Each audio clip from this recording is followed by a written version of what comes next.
ಆಕಾಶವಾಣಿ ಪ್ರದೇಶ ಸಮಾಚಾರ ಓದುತ್ತಿರುವವರು ವಿಮಲಾಕ್ಷಿ ನಾರಾಯಣಮೂರ್ತಿ. ಮುಖ್ಯಾಂಶಗಳು. ರಾಜ್ಯದಲ್ಲಿ ಆಟೋ ಗ್ಯಾಸ್ ಕೊರತೆ ಬಗ್ಗೆ ವದಂತಿಗಳಿಗೆ ಕಿವಿಗೊಡದಂತೆ ರಾಜ್ಯ ಸರ್ಕಾರ ಮನವಿ. ವಿಧಾನಸಭಾ ಉಪಚುನಾವಣೆ ಅಭ್ಯರ್ಥಿಗಳಿಂದ ಮನೆ ಮನೆ ಪ್ರಚಾರ. ಬೆಂಗಳೂರಿನಲ್ಲಿ ಬಾಹ್ಯಾಕಾಶ ನೌಕಾ ಕಾರ್ಯಾಚರಣೆಗಳ ಕುರಿತ ಅಂತಾರಾಷ್ಟ್ರೀಯ ಸಮ್ಮೇಳನ ಇಸ್ರೋ ಅಧ್ಯಕ್ಷರಿಂದ ಉದ್ಘಾಟನೆ. ಚಿಕ್ಕಮಗಳೂರಿನ ಮುಳ್ಳಯ್ಯನಗಿರಿಯಲ್ಲಿ ಕೇರಳಂ ಬಾಲಕಿ ನಾಪತ್ತೆ ಪ್ರಕರಣ, ಪೊಲೀಸರಿಂದ ಶೋಧ ಕಾರ್ಯ. ರಾಜ್ಯದಲ್ಲಿ ಆಟೋ ಅನಿಲ ಕೊರತೆ ಬಗ್ಗೆ ಯಾವುದೇ ವದಂತಿಗಳಿಗೆ ಸಾರ್ವಜನಿಕರು ಕಿವಿಗೊಡದಿರಲು ರಾಜ್ಯ ಸರ್ಕಾರ ಮನವಿ ಮಾಡಿದೆ. ರಾಜ್ಯದಲ್ಲಿ ಆಟೋ ಗ್ಯಾಸ್ ಬಂಕ್ಗಳಲ್ಲಿ ಆಟೋ ಅನಿಲ ದಾಸ್ತಾನು ಕೊರತೆಯಾಗಿರುವುದಾಗಿ ಸುಳ್ಳು ವದಂತಿಗಳ ಆಧಾರದ ಮೇಲೆ ಆಟೋ ಮಾಲೀಕರು ಮತ್ತು ಚಾಲಕರು ಆಟೋ ಗ್ಯಾಸ್ ಬಂಕ್ಗಳ ಮುಂದೆ ಸರತಿ ಸಾಲಿನಲ್ಲಿ ನಿಂತಿರುವ ಕುರಿತು ಮಾಧ್ಯಮಗಳ ವರದಿ ಗಮನಿಸಿರುವ ಸರ್ಕಾರ ಸುಳ್ಳು ವದಂತಿಗಳನ್ನು ನಂಬದಿರಲು ಮನವಿ ಮಾಡಿದೆ. ಈ ಕುರಿತು ಪ್ರಕಟಣೆ ಹೊರಡಿಸಿರುವ ಆಹಾರ, ನಾಗರಿಕ ಸರಬರಾಜು ಮತ್ತು ಗ್ರಾಹಕ ವ್ಯವಹಾರಗಳ ಇಲಾಖೆ, ಕೆಲವು ಖಾಸಗಿ ಪೂರೈಕೆ ಸಂಸ್ಥೆಗಳಲ್ಲಿ ಕೊರತೆ ಕಂಡುಬಂದಿರುವುದು ನಿಜವಾದರೂ ಅದನ್ನು ಸರಿದೂಗಿಸಲು ಸರ್ಕಾರಿ ಸ್ವಾಮ್ಯದ ಸಂಸ್ಥೆಗಳು ಹೆಚ್ಚುವರಿ ಗ್ಯಾಸ್ ಪೂರೈಕೆ ಮಾಡುತ್ತಿವೆ ಎಂದು ಸ್ಪಷ್ಟಪಡಿಸಿದೆ. ಕಳೆದ 5 ದಿನದಲ್ಲಿ ಸರಾಸರಿ 83ರಿಂದ 94 ಮೆಟ್ರಿಕ್ ಟನ್ ಅನಿಲ ಪೂರೈಕೆ ಮಾಡಲಾಗುತ್ತಿದೆ ಎಂದು ಮಾಹಿತಿ ನೀಡಿದೆ. ಬಾಗಲಕೋಟೆ ಹಾಗೂ ದಾವಣಗೆರೆ ದಕ್ಷಿಣ ವಿಧಾನಸಭಾ ಉಪಚುನಾವಣೆಗೆ ಬಹಿರಂಗ ಪ್ರಚಾರ ಕಾರ್ಯ ಮುಕ್ತಾಯಗೊಂಡ ಹಿನ್ನೆಲೆಯಲ್ಲಿ ಅಭ್ಯರ್ಥಿಗಳ ಮನೆ ಮನೆ ಭೇಟಿ ಆರಂಭಗೊಂಡಿದೆ. ಇಂದು ಮುಂಜಾನೆಯಿಂದಲೇ ಕಣದಲ್ಲಿರುವ ಪ್ರಮುಖ ರಾಜಕೀಯ ಪಕ್ಷಗಳ ಅಭ್ಯರ್ಥಿಗಳು ತಮ್ಮ ಬೆಂಬಲಿಗರೊಂದಿಗೆ ಮನೆ ಮನೆಗೆ ಭೇಟಿ ನೀಡಿ ಮತಯಾಚಿಸುತ್ತಿರುವ ದೃಶ್ಯ ಕಂಡುಬರುತ್ತಿದೆ. ದಾವಣಗೆರೆ ದಕ್ಷಿಣ ಕಾಂಗ್ರೆಸ್ ಅಭ್ಯರ್ಥಿ ಸಮರ್ಥ್ ಮಲ್ಲಿಕಾರ್ಜುನ್ ಮತ್ತು ಬಿಜೆಪಿ ಅಭ್ಯರ್ಥಿ ಶ್ರೀನಿವಾಸ ದಾಸ ಕರಿಯಪ್ಪ ಅವರು ತಮ್ಮ ಬೆಂಬಲಿಗರೊಂದಿಗೆ ಮತಯಾಚನೆ ಮಾಡುತ್ತಿದ್ದಾರೆ. ಈ ಮಧ್ಯೆ ಜಿಲ್ಲಾಡಳಿತ ನಾಳಿನ ಮತದಾನಕ್ಕಾಗಿ ಎಲ್ಲ ಅಗತ್ಯ ಸಿದ್ಧತೆಗಳನ್ನು ಮಾಡಿಕೊಂಡಿದೆ. ಮತದಾನಕ್ಕಾಗಿ 284 ಮತಗಟ್ಟೆಗಳನ್ನು ಸ್ಥಾಪಿಸಲಾಗಿದ್ದು, ನಗರ ವ್ಯಾಪ್ತಿಯಲ್ಲಿ 234 ಮತ್ತು ಗ್ರಾಮೀಣ ವ್ಯಾಪ್ತಿಯಲ್ಲಿ 50 ಮತಗಟ್ಟೆಗಳು ಸೇರಿವೆ.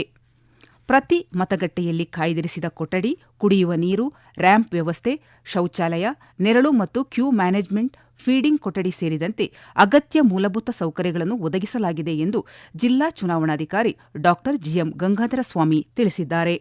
229 ಮಂದಿ ಹಿರಿಯ ನಾಗರಿಕರು ಮತ್ತು ವಿಶೇಷ ಚೇತನರು ಅಂಚೆ ಮೂಲಕ ಮನೆಯಿಂದಲೇ ಮತದಾನ ಮಾಡುವ ಪ್ರಕ್ರಿಯೆ ಪೂರ್ಣಗೊಳಿಸಿದ್ದಾರೆ ಎಂದು ಅವರು ತಿಳಿಸಿದ್ದಾರೆ. ಇನ್ನೊಂದೆಡೆ ಬಾಗಲಕೋಟೆಯಲ್ಲೂ ಬಿಜೆಪಿ ಅಭ್ಯರ್ಥಿ ವೀರಣ್ಣ ಚರಂತಿಮಠ ಹಾಗೂ ಕಾಂಗ್ರೆಸ್ ಅಭ್ಯರ್ಥಿ ಉಮೇಶ್ ಮೇಟಿ ಮನೆ ಮನೆಗೆ ತೆರಳಿ ಮತ ಯಾಚಿಸುತ್ತಿದ್ದಾರೆ. ಭಾರತೀಯ ಬಾಹ್ಯಾಕಾಶ ಸಂಶೋಧನಾ ಸಂಸ್ಥೆ ಇಸ್ರೋ, ಇನ್ಸ್ಪೇಸ್ ಮತ್ತು ಭಾರತೀಯ ಆಸ್ಟ್ರೋನಾಟಿಕಲ್ ಸಂಘ ಎಎಸ್ಐ ಸಹಯೋಗದಲ್ಲಿ ಆಯೋಜಿಸಲಾಗಿರುವ 3 ದಿನಗಳ ಬಾಹ್ಯಾಕಾಶ ನೌಕಾ ಕಾರ್ಯಾಚರಣೆಗಳ ಕುರಿತ ಅಂತಾರಾಷ್ಟ್ರೀಯ ಸಮ್ಮೇಳನವನ್ನು ಇಸ್ರೋ ಅಧ್ಯಕ್ಷ ಡಾ ವಿ ನಾರಾಯಣನ್ ಉದ್ಘಾಟಿಸಿದರು. ಈ ವೇಳೆ ಮಾತನಾಡಿದ ಅವರು, ಬಾಹ್ಯಾಕಾಶ ಯೋಜನೆಗಳ ಯಶಸ್ಸನ್ನು ನಿರ್ಧರಿಸುವಲ್ಲಿ ನೌಕೆಗಳ ಕಾರ್ಯಾಚರಣಾ ನಿರ್ವಹಣೆ ಅತ್ಯಂತ ಪ್ರಮುಖ ಪಾತ್ರ ವಹಿಸುತ್ತದೆ ಎಂದು ತಿಳಿಸಿದರು. ಬಳಿಕ ಸುದ್ದಿಗಾರರೊಂದಿಗೆ ಮಾತನಾಡಿದ ಅವರು, ಭಾರತದ ಮಹತ್ವಾಕಾಂಕ್ಷೆಯ ಗಗನಯಾನ ಯೋಜನೆಯಡಿ ಕೈಗೊಳ್ಳಲಾಗುವ ಮೊದಲ ಮಾನವರಹಿತ ಬಾಹ್ಯಾಕಾಶ ಯಾನಕ್ಕೆ ಸಂಬಂಧಿಸಿದ ಎಲ್ಲಾ ಚಟುವಟಿಕೆಗಳು ಅತ್ಯಂತ ಯಶಸ್ವಿಯಾಗಿ ಸಾಗಿವೆ ಎಂದು ಹೇಳಿದರು. ಈ ಯೋಜನೆಯ ವೇಳಾಪಟ್ಟಿಯನ್ನು ಸೂಕ್ತ ಸಮಯಕ್ಕೆ ಪ್ರಕಟಿಸಲಾಗುವುದು. ಗಗನಯಾನ ಮಿಷನ್ ಒಂದು ಹೊಸ ತಂತ್ರಜ್ಞಾನ ಆಧಾರಿತ ಬಾಹ್ಯಾಕಾಶ ಕಾರ್ಯಕ್ರಮವಾಗಿದೆ. ಮೊಟ್ಟ ಮೊದಲ ಬಾರಿಗೆ ಉಡ್ಡಯನ ನೌಕೆಯಲ್ಲಿ ಗಗನಯಾತ್ರಿಗಳು ಗಗನಯಾನ ಕೈಗೊಳ್ಳಲಿದ್ದಾರೆ. ಅವರ ಸುರಕ್ಷತೆಗೆ ಸೂಕ್ತ ತಂತ್ರಜ್ಞಾನ ಅಭಿವೃದ್ಧಿಪಡಿಸಬೇಕಾಗಿದೆ. ಗಗನಯಾನಿ ಸುರಕ್ಷತಾ ವ್ಯವಸ್ಥೆ, ಪರಿಸರ ನಿಯಂತ್ರಣ ಸುರಕ್ಷತಾ ವ್ಯವಸ್ಥೆಯನ್ನು ಈಗಾಗಲೇ ಅಭಿವೃದ್ಧಿಪಡಿಸಲಾಗಿದೆ ಎಂದು ಇಸ್ರೋ ಅಧ್ಯಕ್ಷ ಡಾ ವಿ ನಾರಾಯಣನ್ ತಿಳಿಸಿದ್ದಾರೆ. Based on the guideline and direction and the announcement made by Honorable Prime Minister of India Narendra Modi ji, we are working on the Gaganyaan program, and before going for the crewed mission, 3 uncrewed missions are targeted. So right now we are working on the first uncrewed mission. All activities are going on well. The time frame, everything will be announced in the appropriate time. ಪ್ರದೇಶ ಸಮಾಚಾರ ಕೇಳುತ್ತಿದ್ದೀರಿ.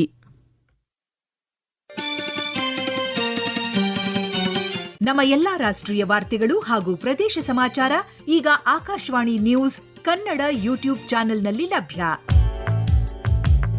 ನಮ್ಮ X ಖಾತೆ ಮತ್ತು Instagram ಖಾತೆ Akashvani news Kannada. ಹೆಚ್ಚಿನ ಮಾಹಿತಿಗಾಗಿ ನಮ್ಮ Facebook ಖಾತೆ ಆಕಾಶವಾಣಿ ವಾರ್ತೆ ಕನ್ನಡವನ್ನು ಅನುಸರಿಸಿ. ಮಾಹಿತಿಯ ಹೂರಣ ವಾರದ ಕಾರ್ಯಕ್ರಮ ಪ್ರಚಲಿತ ವಿದ್ಯಮಾನ ಪ್ರತಿ ಬುಧವಾರ 9:15.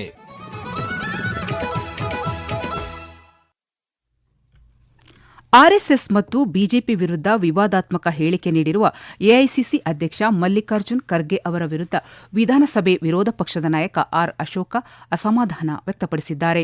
ಸಾಮಾಜಿಕ ಮಾಧ್ಯಮದಲ್ಲಿಂದು ಈ ಕುರಿತು ಅಭಿಪ್ರಾಯ ಹಂಚಿಕೊಂಡಿರುವ ಅವರು, ದ್ವೇಷ ಭಾಷಣ ಕಾಯ್ದೆ ಕಾಂಗ್ರೆಸ್ ಆಡಳಿತವಿರುವ ರಾಜ್ಯಗಳಲ್ಲಿ ಆಯ್ದ ವ್ಯಕ್ತಿಗಳಿಗೆ ಮಾತ್ರ ಅನ್ವಯಿಸುತ್ತದೆಯೇ ಎಂದು ಪ್ರಶ್ನಿಸಿದ್ದಾರೆ. ಹಿಂದೂ ಭಾವನೆಗಳಿಗೆ ಧಕ್ಕೆ ತರುವ ಅಥವಾ ಪ್ರಚೋದನಕಾರಿ ಹೇಳಿಕೆಗಳು ಬಂದಾಗ ಕಾನೂನನ್ನು ಅನುಕೂಲಕ್ಕೆ ತಕ್ಕಂತೆ ನಿರ್ಲಕ್ಷಿಸಲಾಗುತ್ತಿದೆಯೇ ಎಂದು ಪ್ರಶ್ನಿಸಿರುವ ಅವರು, ಸಮಾಜದಲ್ಲಿ ದ್ವೇಷ ಮತ್ತು ವಿಭಜನೆಯನ್ನು ಬಿತ್ತುವಂತಹ ನುಡಿಗಳನ್ನು ಬಳಸಲಾಗುತ್ತಿದೆ ಎಂದು ಆರ್ ಅಶೋಕ ಆರೋಪಿಸಿದ್ದಾರೆ. ಚಿಕ್ಕಮಗಳೂರು ಜಿಲ್ಲೆಯ ಮುಳ್ಳಯ್ಯನಗಿರಿ ಪ್ರವಾಸಿ ತಾಣಕ್ಕೆ ಪ್ರವಾಸಕ್ಕೆ ಬಂದಿದ್ದ ಕೇರಳಂ ರಾಜ್ಯದ ಪಾಲಕ್ಕಾಡ್ ಮೂಲದ ನಂದನಾ ಎಂಬ 14 ವರ್ಷದ ಬಾಲಕಿ ಕಾಣೆಯಾಗಿದ್ದು, ಪೊಲೀಸರು ಪತ್ತೆ ಕಾರ್ಯದಲ್ಲಿ ತೊಡಗಿದ್ದಾರೆ. ಕೇರಳಂನಿಂದ ಚಿಕ್ಕಮಗಳೂರಿಗೆ ಸುಮಾರು 40 ಮಂದಿ ತಂಡ ಪ್ರವಾಸಕ್ಕೆ ಬಂದಿದ್ದು, ಕಾಣೆಯಾಗಿರುವ ಈ ಬಾಲಕಿ ಕುಟುಂಬಸ್ಥರೊಡನೆ ಆಗಮಿಸಿದ್ದಳು. ಮುಳ್ಳಯ್ಯನಗಿರಿ ಸಮೀಪದ ಮಾಣಿಕ್ಯಧಾರ ಜಲಪಾತದ ಬಳಿ ನಿನ್ನೆ ಸಂಜೆ ಕಾಣೆಯಾಗಿದ್ದಾಳೆ. ವಿಷಯ ತಿಳಿದು ಸ್ಥಳಕ್ಕೆ ತೆರಳಿದ ಚಿಕ್ಕಮಗಳೂರು ಪೊಲೀಸರು ಶೋಧ ಕಾರ್ಯದಲ್ಲಿ ತೊಡಗಿದ್ದಾರೆ. ಅಗ್ನಿಶಾಮಕ ಹಾಗೂ ಪೊಲೀಸ್ ಸೇರಿ ಸುಮಾರು 30 ಸಿಬ್ಬಂದಿ ಡ್ರೋನ್ ಕ್ಯಾಮೆರಾ ಸಹಿತ ಶೋಧ ಕಾರ್ಯದಲ್ಲಿ ತೊಡಗಿದ್ದಾರೆ. ಮಹಿಳಾ ಸಬಲೀಕರಣ ಮತ್ತು ಅವರ ಹಕ್ಕುಗಳ ರಕ್ಷಣೆಯ ಮೇಲೆ ಗಮನ ಹರಿಸುವ ನಾರಿಶಕ್ತಿ ವಂದನಾ ಅಭಿಯಾನ ಮಹಿಳೆಯರಿಗೆ ಸಮಾನ ಅವಕಾಶಗಳು ಮತ್ತು ಸುರಕ್ಷತೆಯನ್ನು ಒದಗಿಸುವ ಗುರಿಯನ್ನು ಹೊಂದಿದೆ ಎಂದು ವಿಜಯಪುರದ ಯೋಜನಾ ಫಲಾನುಭವಿ ಎನ್ ಸವಿತಾ ತಿಳಿಸಿದ್ದಾರೆ. ಆಕಾಶವಾಣಿಯೊಂದಿಗೆ ತಮ್ಮ ಅನಿಸಿಕೆ ಹಂಚಿಕೊಂಡಿರುವ ಅವರು, ಮಹಿಳಾ ನೇತೃತ್ವದ ಅಭಿವೃದ್ಧಿಯ ಕಡೆಗೆ ಕೇಂದ್ರ ಸರ್ಕಾರದ ಬದ್ಧತೆಯನ್ನು ಇದು ಸೂಚಿಸುತ್ತದೆ. ಕೆಲಸದ ಸ್ಥಳದಲ್ಲಿ ಕಿರುಕುಳವನ್ನು ವರದಿ ಮಾಡಲು ಸಹಾಯ ಮಾಡುವ ಜೊತೆಗೆ ಸಮುದಾಯ ಆಧಾರಿತ ನ್ಯಾಯವನ್ನು ಉತ್ತೇಜಿಸುತ್ತದೆ ಎಂದು ಅಭಿಪ್ರಾಯಪಟ್ಟಿದ್ದಾರೆ. ನಾರಿ ಶಕ್ತಿ ವಂದನಾ ಅಭಿಯಾನವು ಮೋದಿ ಸರ್ಕಾರದ ಪ್ರಮುಖ ಉಪಕ್ರಮವಾಗಿದೆ. ಮಹಿಳಾ ಸಬಲೀಕರಣ ಮತ್ತು ಅವರ ಹಕ್ಕುಗಳ ರಕ್ಷಣೆಗೆ ಈ ಅಭಿಯಾನವು ಗಮನ ಹರಿಸುತ್ತದೆ. ಮಹಿಳೆಯರಿಗೆ ಸಮಾನ ಅವಕಾಶಗಳು ಮತ್ತು ಸುರಕ್ಷತೆಯನ್ನು ಒದಗಿಸುವ ಗುರಿಯನ್ನು ಸಹ ಈ ಅಭಿಯಾನವು ಹೊಂದಿದೆ.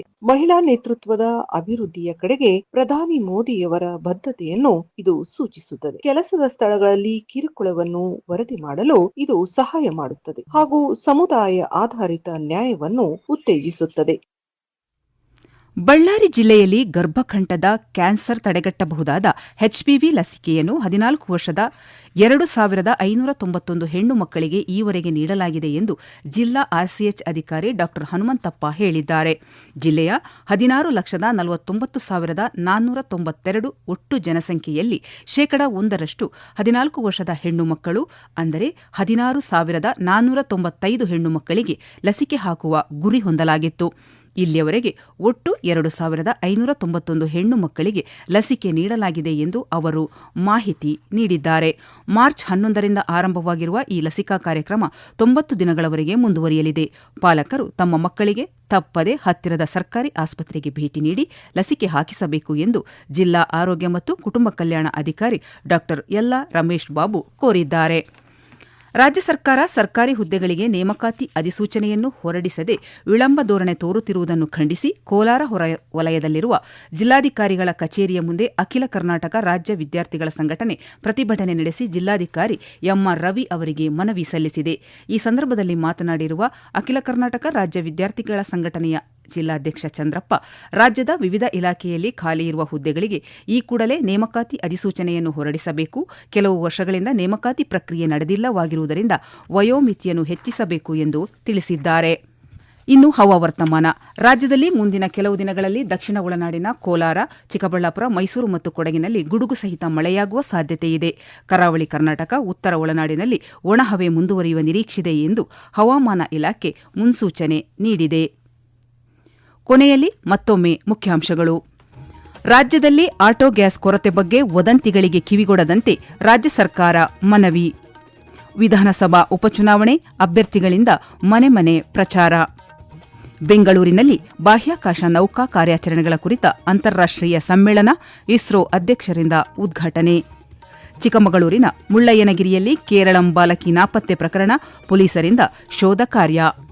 ಇಲ್ಲಿಗೆ ಪ್ರದೇಶ ಸಮಾಚಾರ ಮುಗಿಯಿತು. ನಮ್ಮ ಮುಂದಿನ ವಾರ್ತಾ ಪ್ರಸಾರ ಸಂಜೆ 6:40 ನಿಮಿಷಕ್ಕೆ.